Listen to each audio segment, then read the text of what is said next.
A'udzu billahi minasyaitonir rajim. Bismillahirrahmanirrahim. Astaghfirullah rabbi wa atubu ilaih. Walhamdulillahi rabbil alamin. Summa salatu wassalamu ala asyrafil anbiya'i wal mursalin.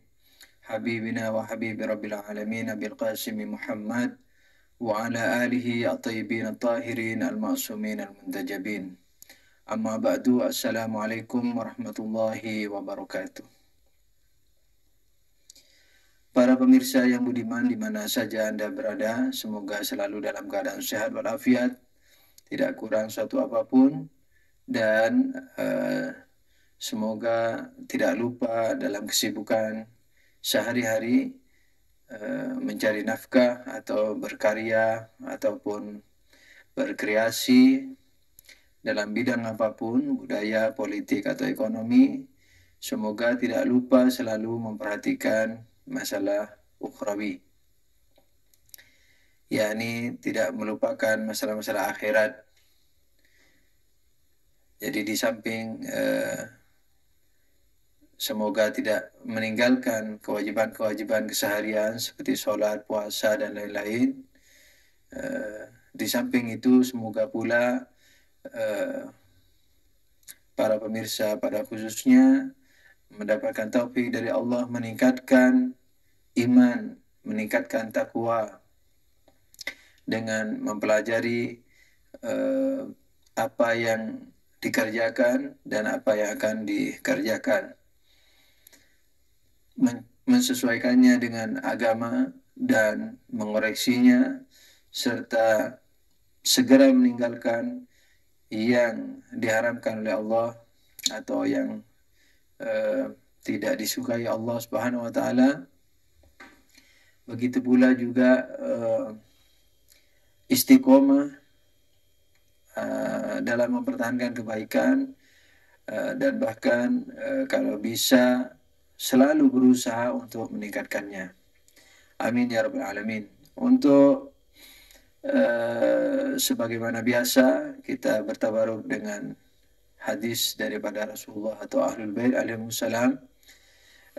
Tempoh hari pada beberapa majlis yang lalu saya telah membawakan riwayat dari Imam Musa Al-Kazim alaihissalam yang mengatakan, man sarra mu'minan fabillahi bada wa bin nabi sanna wa bina sallas. Nah, yakni siapa yang membuat senang seorang mukmin, maka dia telah memulai menyenangkan, pertama kali malah menyenangkan Allah. Jadi sebelum menyenangkan orang mukmin itu, jadi istilahnya kalau kita menyenangkan orang mukmin, maka yang pertama kali senang adalah Allah, kemudian Nabi Sallallahu Alaihi Wasallam, dan setelah itu para imam maksum alaihissalam atau ahlul bait. Nah, hari ini saya akan bawakan riwayat kebalikan daripada riwayat tersebut, yaitu yang datangnya dari Rasulullah Sallallahu Alaihi Wasallam yang bersabda, man ahzana mu'minan summa a'tahu dunya lam yakun dzalika kafaratahu wa lam yu'jar alaih. Yang artinya kurang lebih, man ahzana mu'minan, barang siapa membuat orang mukmin bersedih, summa atau dunia, kemudian orang yang membuat sedih ini memberikan kepada yang dibuatnya sedih dunia, yani memberikan dunia, seluruh dunia dan isinya, lam yakun dzalika kafaratahu, tidaklah yang demikian itu merupakan kafarahnya, dendanya, walam yu'jar alaih, dan ia tidak diberi pahala. Kurang lebih maksudnya, barang siapa yang membuat seorang mukmin bersedih, katakanlah A membuat seorang mukmin B bersedih hatinya, nah maka dia mendapatkan dosa, yang dosanya ini kalau si A memberikan seluruh dunia kepada si B, dosanya itu belum terhapus. yakni belum cukup sebagai denda. Nah, dan sudah tentu karena belum cukup sebagai gantinya daripada ia membuat sedih tersebut, sudah tentu tidak diberi pahala. Saya teringat riwayat yang lain yang mengatakan yang membuat sedih seorang mukmin maka dosanya lebih besar dari merusak Ka'bah. Oleh karena itu para pemirsa yang budiman, membuat sedih seorang mukmin itu merupakan dosa yang sangat besar yang kalau boleh dikomparasikan dengan riwayat sebelumnya dari Imam Musa alaihissalam yang mengatakan barang siapa membuat senang seorang mukmin maka pertama kali ia telah membuat senang Allah, kemudian yang kedua Rasulullah, dan yang ketiga para imam. Nah, mungkin besarnya dosa membuat sedih seorang mukmin merupakan kebalikan daripada membuat senang seorang mukmin, yakni barang siapa yang membuat sedih seorang mukmin maka dia telah membuat tidak suka Allah. Jadi Allah membuat, berarti ia telah membuat Allah tidak suka dan membuat Rasulullah dan para imam alaihissalam bersedih. Yani menyedihkan, yani membuat Allah tidak suka dan membuat sedih Rasulullah dan Ahlul Bait alaihissalam. Nah, kalau kita perhatikan hal seperti itu maka kita akan lihat bahwa dosa membuat sedih seorang mukmin ini adalah dosa yang tidak bisa dianggap enteng, karena Rasulullah mengatakan bahwa seluruh dunia dijadikan kafarah atau denda diberikan kepada mukmin kepada mukmin yang dibuatnya bersedih tersebut, maka Allah belum ridho kepadanya, yakni kepada pengganggu ini, pembuat sedih ini, dan dosanya belum terhapus, kemudian pahala juga belum diberikan kepada si pengganggu. Di sini ada beberapa poin yang harus diperhatikan. Sedih, yaitu menurut saya ada beberapa hal. Yang satu adalah sedih, terus kemudian yang kedua adalah bagaimana cara menghapus dosa tersebut. Sudah tentu dalam memahami hal ini harus dikomparasikan dengan ayat-ayat dan riwayat-riwayat yang lain yang menjelaskan kepada kita, yang bisa kita ambil kesimpulan bahwa hal-hal tersebut merupakan katakanlah kafarah atau cara daripada cara penghapusan terhadap dosa yang dilakukan dengan membuat sedih. Para pemirsa yang budiman, mungkin ada pertanyaan atau bahkan dianggap sederhana bahwa apapun bentuk sedih membuat kita berdosa. Jawabannya adalah, atau kenyataannya adalah tidak demikian para pemirsa, karena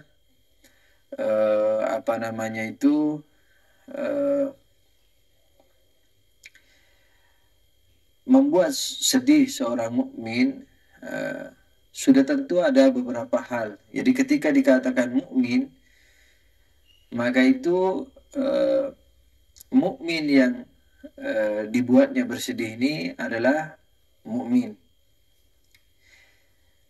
Artinya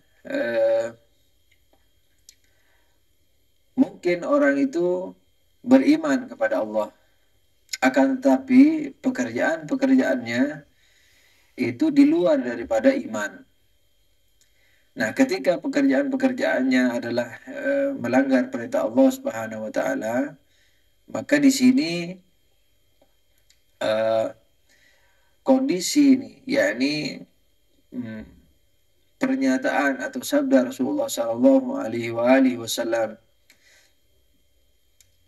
yang menyatakan, yang mensabdakan bahwa menyakiti atau membuat sedih seorang mukmin eh,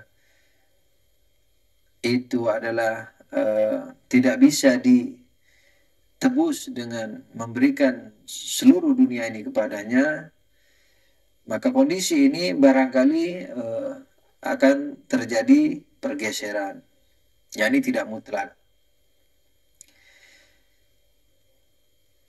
Lebih jelas, lebih jelasnya adalah ada beberapa kondisi sehingga menyakiti orang mukmin itu tidak benar. Satu dalam kondisi di luar, yakni menyakiti di dalam taat kepada Allah Subhanahu wa taala, yakni di luar maksiat. Jadi kalau seorang mukmin itu dalam keadaan taat kepada Allah, kemudian kita ganggu ia sehingga membuat sedih, di sini barangkali kita akan mendapatkan dosa itu. Yang ketiga, nanti gangguan itu insya Allah kita akan jelaskan juga. Yang kedua, sekalipun dia melakukan maksiat, yakni tidak dalam taat, artinya tidak di luar maksiat, bahkan di dalam maksiat. Nah, tapi kondisi maksiat yang dia lakukan itu tersembunyi. Tidak ada orang tahu dan dia melakukannya secara sembunyi-sembunyi. Nah, kemudian kita bongkar kesunyian ini, artinya rahasianya itu kepada orang lain. Nah, di sini barangkali juga akan mendapatkan dosa tersebut. Sekalipun kemungkinan besar ini lebih condong masuk ke dalam dosa ghibah sebagaimana sering kita bahas. Nah, kondisi taat atau kondisi maksiat dalam tanda kutip sudah tentu ya, tidak mutlak. Gangguan itu berbagai macam adanya. Jadi ada gangguan yang katakanlah mungkin bertanya sebagian pemirsa atau semua pemirsa menanyakan misalnya gangguan itu apa definisinya? Gangguan sebenarnya kaya daripada, yakni dalam istilah bahasa Arab ghaniyun, katakanlah gitu ya, ini ta'rif, yakni kaya daripada pendefinisian, yakni pemahamannya sangat mudah. Jadi pemahaman uruf, pemahaman pada umumnya. Yakni manakala bentuknya apa saja, yang jelas bahwa pekerjaan seorang mukmin itu menjadi tidak lancar, yakni menjadi terganggu. Apakah dengan kata-kata atau perbuatan atau rongrongan dan seterusnya. Misalnya bisnis dirongrong, politiknya dirongrong, padahal dia dalam keadaan taat, yakni berpolitik dalam keadaan politik yang benar, berekonomi dalam keadaan ekonomi yang benar, berumah tangga dengan rumah tangga yang benar, mengatur anak dengan pengaturan yang benar. Kalau masih muda dia sekolah dengan sekolah yang benar, kuliah dengan kuliah yang benar, organisasi yang benar. Semuanya itu, kalau itu dirongrong atau diganggu dengan kata-kata, dengan tulisan, dengan rongrongan kegiatan, gerakan, dan seterusnya. Nah, ini pada umumnya bisa dikatakan gangguan. Nah, ketika si polan tersebut terganggu dan bersedih, maka sedih yang seperti inilah yang bisa mendapatkan dosa yang besar tersebut. Para pemirsa yang budiman, nah eh, gangguan sebagaimana telah diisyaratkan tadi secara ringkas, ini merupakan hal yang yakni pekerjaan mengganggu yang seperti tadi, merupakan pekerjaan yang dapat diketahui keburukannya oleh setiap manusia. Dia tidak perlu pemikiran, tidak perlu kepada sekolah, yakni mengganggu tersebut, tidak perlu mengetahui bahwa hal itu merupakan gangguan, tidak perlu sekolah tinggi-tinggi. Fitrah manusia cukup dijadikan juri dalam hal ini, penilai bahwa hal seperti itu adalah mengganggu dan membuat sedih orang mukmin. Ada lagi hal-hal yang mungkin mengganggu orang mukmin tetapi masih merupakan hak kita, yakni gangguan tersebut tidak menelurkan apa yang dikatakan dosa. Misalnya kita telah memperhatikan kewajiban-kewajiban sosial, lalu kita tidak pernah mengganggu tetangga, dan seterusnya, kita betul-betul dalam taat. Akan tetapi kita menyukai baju umpamanya warna yang tidak disukai satu orang di tetangga kita misalnya, tapi baju tersebut betul-betul baju yang masih umum, misalnya warna putih, kita pakai warna putih terus. Sebelah rumah tidak suka, orang mukmin tidak suka, dia tidak berhak untuk tidak suka, dia tidak berhak untuk bersedih karena kita pakai baju putih. Atau misalnya ini yang sering ditakutkan, misalnya seorang mukminah dipinang oleh seorang mukmin, karena takut membuat hatinya sedih, maka menerima. Ini tidak boleh. Jadi menerima atau tidak menerima seorang mukmin, jangan, yakni menerima lamaran, misalnya dalam hal ini yang umumnya para muslimat kita takut, yakni takut untuk menolak pinangan. Perlu diketahui bahwa menerima itu merupakan hak yang mutlak dari perempuan atau ayah perempuan. Jadi separuh punya perempuan, separuhnya lagi punya ayah perempuan. Apakah mau menerima pinangan atau tidak? Dan di sini merupakan hak seorang mukminah, yakni separuhnya itu untuk mempertimbangkan baik buruknya bagi dia, maslahat dan tidak maslahatnya. Oleh karena itu, kalau kesimpulan dia menolak, kemudian si mukmin tadi sedih, di sini tidak dosa, begitu. Kemudian yang poin yang kedua yaitu bagaimana cara menghapus dosa tersebut atau kafarahnya bagaimana. Sudah tentu kafarahnya sebagaimana dianjurkan dalam ayat-ayat atau riwayat-riwayat yang lain, sudah tentu dengan meminta maaf, ya, mencari ridho. Sebenarnya banyak sekali contoh-contoh dalam sejarah sahabat Rasul, sahabat para imam alaihimussalam jami'an, yang memberikan bimbingan kepada kita dalam masalah mengganggu ini. Jadi kesimpulannya adalah, yakni pendek katanya adalah meminta maaf, kemudian meminta ridhonya. Nah itu merupakan kafarah yang harus kita lakukan untuk menghapus dosa tersebut. Ada anjuran lain, misalnya umpamanya orang tersebut sudah jauh, maka selalu memintakan ampun kepada Allah.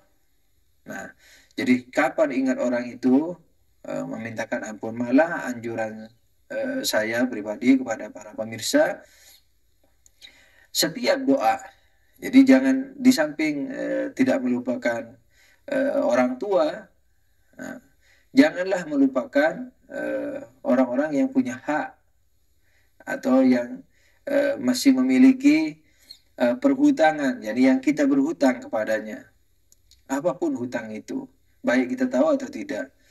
Jadi misalnya meminta ampun, ampunkanlah saya, ya Allah, ampunkanlah kedua orang tua saya, keluarga saya, guru-guru saya, ampunkanlah juga orang-orang yang saya masih berhutang kepadanya. Jangan sampai melupakan yang terakhir ini.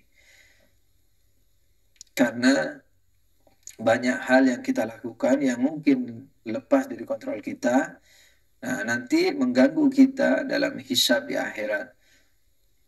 Oleh karena itu, memohonkan ampun, taufik, selain kepada diri, keluarga, dan orang tua, dan guru, jangan lupa kepada orang-orang yang masih memiliki tagihan kepada kita. Para pemirsa yang budiman, semoga kita terlepas daripada semua beban kepada makhluk Allah ini, karena beban kepada makhluk itu dari satu sisi lebih berat daripada beban kepada Allah. Sebab beban kita kepada makhluk itu termasuk juga beban kepada Allah. Yakni membuat dosa kepada orang mukmin juga membuat dosa kepada Allah. Tapi membuat dosa kepada Allah dari satu sisi hanya kepada Allah. Oleh karena itu istighfarnya, taubatnya lebih ringan yang kedua, yakni tinggal berhenti dari dosanya dan memohon ampun kepada Allah, selesai. Tetapi kalau dosa itu berhubungan dengan orang lain, maka harus meminta ridhonya orang lain tersebut. Oleh karena itu saya wasiatkan kepada diri saya dan para pemirsa untuk berhati-hati tidak membuat dosa sosial. Dosa kepada sesama makhluk Allah, yakni sama manusia. Mudah-mudahan kita dijaga oleh Allah. Amin ya rabbal alamin. Untuk kajian kita selanjutnya, setelah kita pada pelajaran terakhir tentang strukturalisasi akhlak, pada pelajaran terakhir kita telah membahas antara perang antara daya akal dan daya-daya yang lain. Kemudian kita telah membahas juga derajat yang timbul daripada peperangan tersebut. Ada beberapa catatan yang harus saya sampaikan supaya lebih jelas manfaat daripada pembahasan daripada mukaddimah struktur akhlak ini. Jadi banyak orang bertanya mengapa saya mengajukan struktur akhlak ini atau strukturalisasi akhlak ini. Kenapa tidak akhlak saja? Karena saya mengatakan karena selama ini kita dalam akhlak hanya dianjurkan tidak berbohong, tidak korupsi, tidak maksiat, dan seterusnya. Atau dianjurkan melakukan taat, ibadah, zikir, pembersihan jiwa, apa sajalah. Pembersihan kalbu, zikir, tangisan, dan seterusnya. Acara zikir bersama, menangis bersama di masjid, dan sudah umum di Indonesia selama ini seperti itu, dan nampak berhasil. Akan tetapi setelah itu sirna lagi. Jadi ketika muncul suatu metodologi, misalnya nangis bersama di masjid, zikir bersama, taubat bersama, menjadi ramai dibicarakan di masyarakat, tapi kemudian hilang. Dan yang datang itu pun mungkin per individunya setelah beberapa kali mungkin menjadi malas kemudian. Dalam sejarah akhlak yang saya bisa perkirakan di Indonesia selama ini adalah berkisar kepada yang saya katakan tadi itu. Jadi menganjurkan melakukan taat dan mencegah berbuat maksiat atau pelanggaran. Itu semuanya bagus. Saya tidak akan mengatakan hal itu tidak bagus. Akan tetapi karena bentuk bangunan yang diinginkan kita tidak tahu caranya, maka anjuran kepada kebaikan dan mencegah kepada kemungkaran yang merupakan hal yang paling utama bahkan dari jihad sebagaimana telah diungkapkan pada riwayat-riwayat yang telah lalu, di sini hasilnya itu kurang memadai, yakni kurang mencapai hasil. Apakah karena memang jenuh kemudian berhenti, atau apa namanya itu, pengulangan-pengulangan tersebut tidak menancap dalam jiwa kita. Jadi menancapnya, katakanlah begitu, atau menyentuhnya hanya dalam beberapa saat. Oleh karena itu, sekalipun agak berat, eh, apa namanya, pelajaran ini, kajian ini untuk kalangan umum mungkin berat, tapi saya harap para pemirsa untuk bersabar. Artinya istiqomah dalam memperhatikan masalah-masalah ini, karena hasilnya nanti insya Allah akan lebih baik. Karena kita berusaha untuk membuat struktur bangunan akhlak. Yani bagaimana cara membangun akhlak? Karena kalau kita tidak tahu diri kita, ruh kita, daya-daya yang ada dalam diri kita, maka sudah tentu kita juga tidak bisa membangun akhlak itu dengan benar. Jadi tahunya hanya jangan bohong, jangan fulan, tapi terletak di mana hal tersebut? Bagaimana cara memerangi keinginan untuk bohong?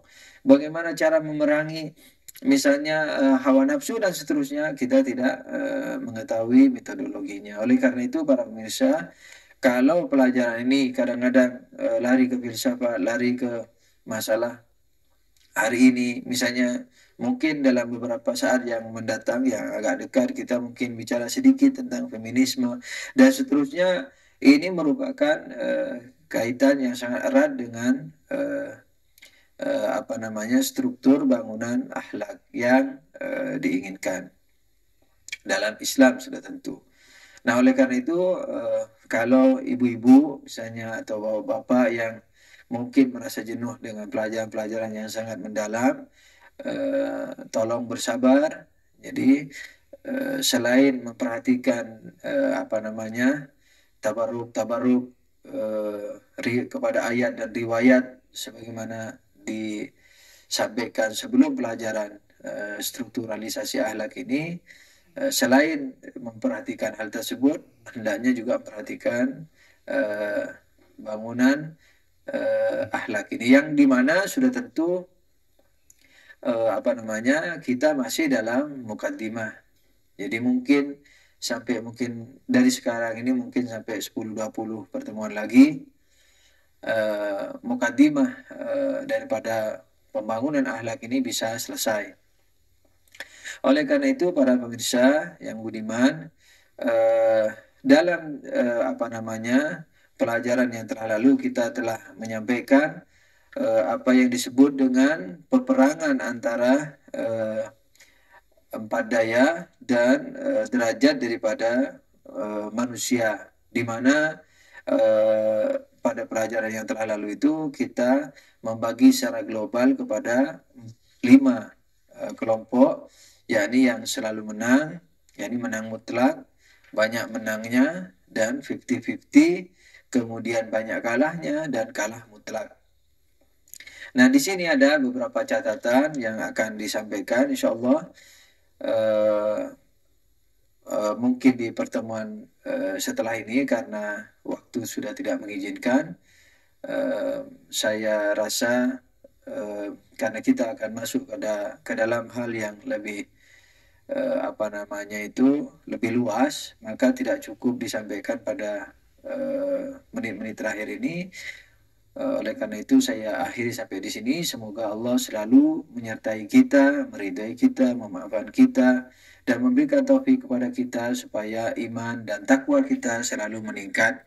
Dan sudah tentu semoga Allah memberikan bimbingan kepada kita supaya mampu membentuk bangunan akhlak, tahu cara membangun akhlak, dan membimbing kita untuk membangunnya bersama-sama. Amin ya rabbal alamin. Allahumma shalli ala Muhammadin wa alihi tahirin.